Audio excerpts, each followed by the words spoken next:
Coming up on Daily Iowan TV, we'll bring you the update as former Trump campaign chair Paul Manafort has surrendered to the FBI. And later, we'll show you how Dance Marathon capped off Lyme Days, their week of celebration. We'll take a look back at the Iowa men's basketball team's debut performance. And we'll dive into Iowa football's big win over Minnesota. Will temperatures continue to drop? Find out more in weather. All that and more coming up on this Monday morning edition of Daily Iowan TV. Don't go anywhere. Daily Iowan TV starts right now.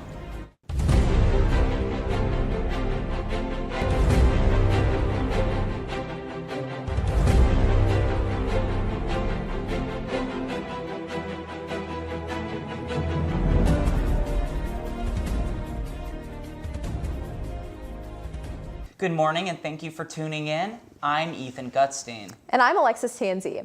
We begin this morning's broadcast with breaking news. Former Trump campaign chairman Paul Manafort surrendered to the FBI around 7:15 Central Time this morning and is being charged with conspiracy against the United States and a 12-count indictment. Manafort had been under investigation for violations of federal tax law, money laundering, and whether he appropriately disclosed his foreign lobbying with Russia during the 2016 presidential election. Manafort was removed from the Trump campaign in August of 2016 after it was reported that he received over $12 million in undisclosed payments from a former Russia president. Stick with the Daily Iowan as the story develops. Former U.S. President Barack Obama has been summoned for jury duty in the state of Illinois. Details have not been released. But President Obama is expected to be in Cook County courts next month. President Obama is not the first high-profile person to appear in Cook County courts, as Oprah Winfrey served in 2004 on a murder trial. President Clinton and George W. Bush also appeared for jury selection after leaving the White House. The University of Iowa is encouraging students to speak out on sexual misconduct by sending out a survey regarding campus safety. So far, 9% of students on campus have completed the survey. To encourage students to take the survey, the university is offering prizes to students at random. Prizes include a laptop computer, a bicycle, and a $300 cash prize to take the survey. Students can go to speak.uiowa.edu or they can refer to an email sent out by the Office for Student Life. Early yesterday evening, students received a crime alert email from the UI Department of Public Safety.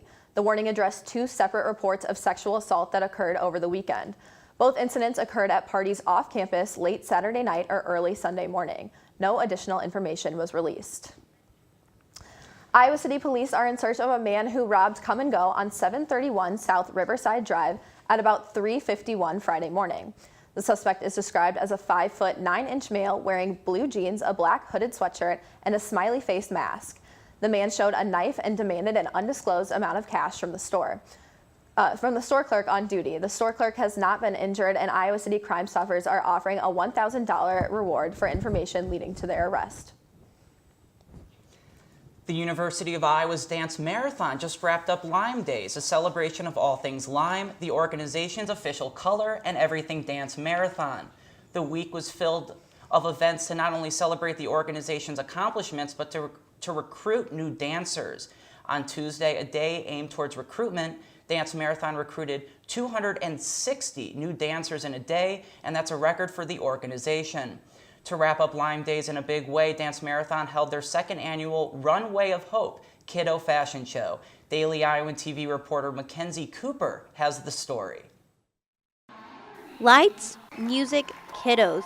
The runway was set for one of Dance Marathon's newest traditions, wrapping up a successful Lyme Days week. The Dance Marathon Runway of Hope fashion show is held to spotlight the kiddos as who they are, kids.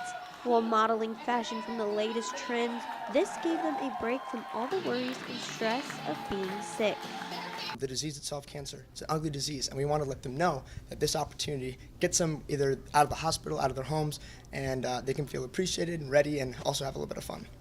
With the help of Herky, the Iowa Spirit Squad, and the many Dance Marathon volunteers, these kiddos were given the opportunity to just have fun. I chose this outfit because it was one of my dance outfits I didn't get to wear. I was at the hospital, I weared some costumes, and I was just crazy. I just had dance parties. Not only did this event allow kids a chance to let loose, but it helped them in more ways than they will ever know. All of the proceeds for this event went directly to Dance Marathon, and although this event was a fundraiser, the amount is not the top priority. We're not treating it as a fundraiser necessarily. We're treating it more so as just a fun event that we can get our kiddos involved and to go put on some goofy costumes and be models for our day. Whether you look at this event as a fun thing for the kids or a countdown to the big event, everyone can agree that this is all for the kids. Reporting from the Iowa Memorial Union, this is Mackenzie Cooper, Daily Iowan TV. Yesterday, Puerto Rico moved to cancel a contract with Whitefish Energy, the small energy company in Montana, under scrutiny for its multi-million-dollar deal to help restore power to the hurricane-damaged island. Puerto Rican Governor Ricardo Rossello said he called on the cancellation out of public interest. He also added that Whitefish had been doing a great job, but there were some political distractions that had snowballed. Whitefish said, quote, "The decision will only delay what the people of Puerto Rico want and deserve. Once the contract is officially canceled, it will take 30 days to become effective."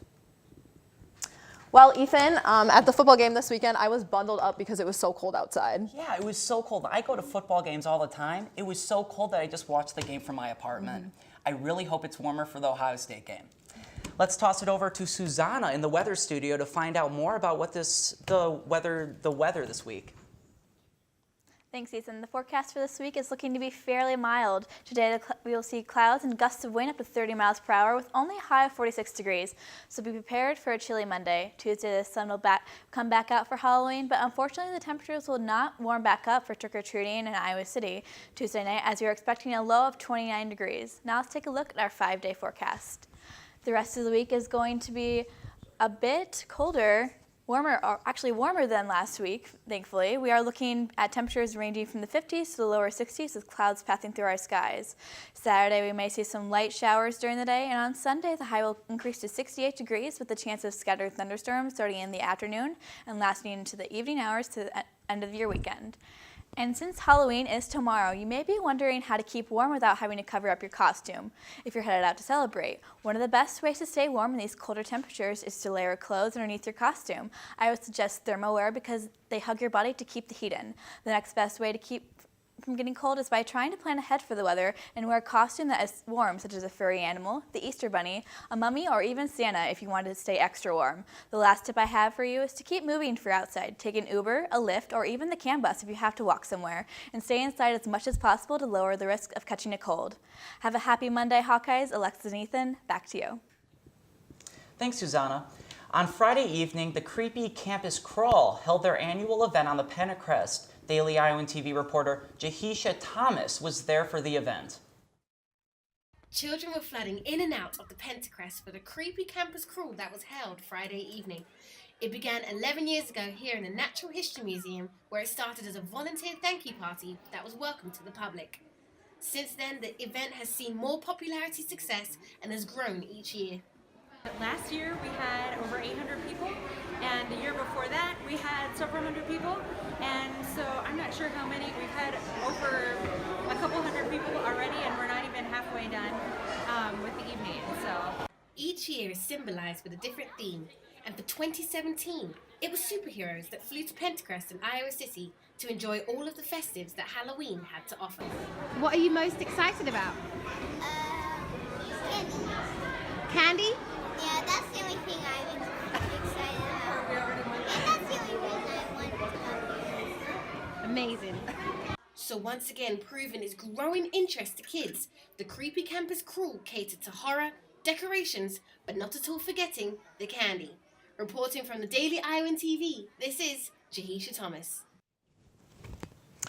Well, Ethan, Iowa's win over Minnesota this weekend was not the only Hawkeye win. Yeah, it's Iowa basketball season again, and they got a nice home win in their exhibition game on Friday. Let's toss it over to Jacob and Alec in the sports studio to find out more about the football game and basketball game. That is right. Basketball has started again for the Hawkeyes, and despite my 36-inch vertical, I didn't make the team this year. You know what's peculiar, Jacob? I'm 6'1", taller than Jordan Bohannon, yet I did not make the team either, mainly because I'm not athletic as a middle school basketball player. That happens. Iowa basketball did make their 2017 season debut when the Hawks took on William Jewell College in their first of 2 exhibition games this season. This matchup was high scoring and remained tightly contested for the most of the first half as Williams Rule went into a halftime lead of 46-45. Along with adjustments made in the second half, Iowa's talent and size proved to be just too much for the Cardinals as Iowa dominated late to take the game 105-81. The team will wrap up their exhibition schedule this Thursday against Belmont Abbey College. The Iowa football team saw the return of one key offensive player this weekend against Minnesota. Lucy Rodin has more. One of the biggest developments during the offseason was the announcement that Nevada running back James Butler would play his final year here at Iowa. But only 3 games into the season, Butler went down with a right elbow injury that kept him out for over a month. This weekend against Minnesota, Butler made his return. It felt good. I feel like I'm coming out of retirement. I feel like it's been forever. I feel like I haven't seen the field now. I was a little nervous because last time I was on the field, I had whatever, but it was good to get back out there with those guys, so it was fun. A big debate with Butler's return was whether or not he'd take a medical red shirt for this season or play the final 5 games. I felt like since I was fully able to play, that I would want to play. But, I've grown great relationships with guys like, Miles Taylor, Ack, Drake. I'm just excited that I can get out there and, still play at a high level and try to help this team win as much as possible. Well, he had two choices on the thing, and it was in his hands all the way. But I'm pretty sure this is a clear cut. He could take a medical red shirt and get a year back. So, you're looking at 5 games remaining in your career that are guaranteed. He wanted to get back and help our football team. Butler's return is a big boost to this struggling offense. It's huge, to be able to allow Akram to get some rest. It's tough on a back to be in there every single play. So, having James back in there is big for us. Especially on those tough yardage downs. He can get up in there and make some hard yards. Butler's return to the offense will be crucial as Iowa faces 2 top 10 teams in back-to-back weeks. Reporting on Iowa football, this has been Lucy Rodin for Daily Iowan TV Sports. It's so great to see James back on the field and hopefully have a big game against Ohio State this weekend. Now, switching over to the defensive side of the ball, the secondary held the Gophers in check, keeping their passing game under 140 yards. Daily Iowan TV's Bo Bowman has more. In Iowa's 17-10 win over Minnesota, the Hawkeyes secondary shined, holding Minnesota's quarterback Demry Croft to only 139 passing yards on 9 completions. Anytime we can get off the field, keep them from scoring points, whether it's a field goal or a touchdown, that's big for us. And the star of that secondary, none other than Josh Jackson, who added 4 more defended passes to his nation-leading season total. I know what they're going to do out of it, and you just have to, play the ball and, just stay on the receiver, and you get opportunities, so you have to, take advantage of them. One of Jackson's pass breakups led to a key interception in the end zone to prevent Minnesota from scoring early in the first half. That play's all Josh Jackson. I'm just running the football once I see the ball thrown, so Josh had a heck of a game. That play's all him. I'm just in the right place at the right time. And it's not just his teammates in the secondary that recognize his greatness. Yeah, he's a great player. Both of our corners are really good, so being able to have pass breakups, interceptions, and stuff like that, being able to give us opportunity to be able to intercept the ball or be able to stop him on 3rd down is huge. So he's been a great player for us. Yeah, for sure. He super long and athletic, and he made a bunch of plays in camp and all the way up until this point, just like he did tonight. Despite his achievements, Jackson was snubbed by the Jim Thorpe Award, which is given to the nation's top defensive back, when they announced the semifinalists last week. But luckily for the Hawks, they still have one more season of Josh Jackson.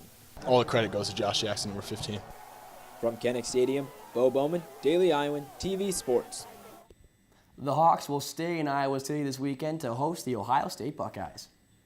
Now, I don't know if you've seen the new jerseys at all, but let's be thankful it's not another night game they're playing, or else we might not be able to see the players. Well, we might not be too thankful for that because Ohio State's pretty good, so we might not want to see the players.